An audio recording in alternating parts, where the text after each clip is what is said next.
มื้อนี้กับฝรั่งก็เฮ็ดอาหารฝรั่งเด้อจ้าข่อยเลิกงานมาข่อยก็บ่ได้ย่างนำเด้พี่น้องเอ้ยเฮ็ดกินเองจ้าบ่ได้ยากนำพี่น้องข่อยบ่ได้ยากนำอันนี้ก็มักกะโรนีจ้ะนี่มักกะโรนีอันนั้นก็ฮอทดอกกะว่าเดี๋ยวอิงสำบายข่อยเลิกงานมาข่อยก็บ่ได้เฮ็ด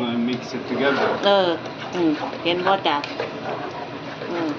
เป็นตาแซ่บบ่จ้าอาหารฝรั่งจ้านี่บ่ได้ย่างน้ำเด้อจ้าพี่น้องสบายพี่น้องเอ้ยเลิกงานมาข่อยอยากกินกินอันใดข่อยจะกินอาหารอีสานข่อยก็เฮ็ดเอาอาหารฝรั่งเราก็เฮ็ดของเราจังซี่ล่ะพี่น้องบางมื้อข่อยก็กินน้ำบางมื้อนะกินนั่นอาหารไทยเฮาเหลือข่อยก็กินอาหารเก่าข่อยนี่เครื่องปรุงเขาแซ่บๆค่ะสมัยแน่ที่รักจังซี่ล่ะพี่น้องฮักกันก็เฮ็ดซอยกันพี่น้องอย่าแบ่งหน้าที่กัน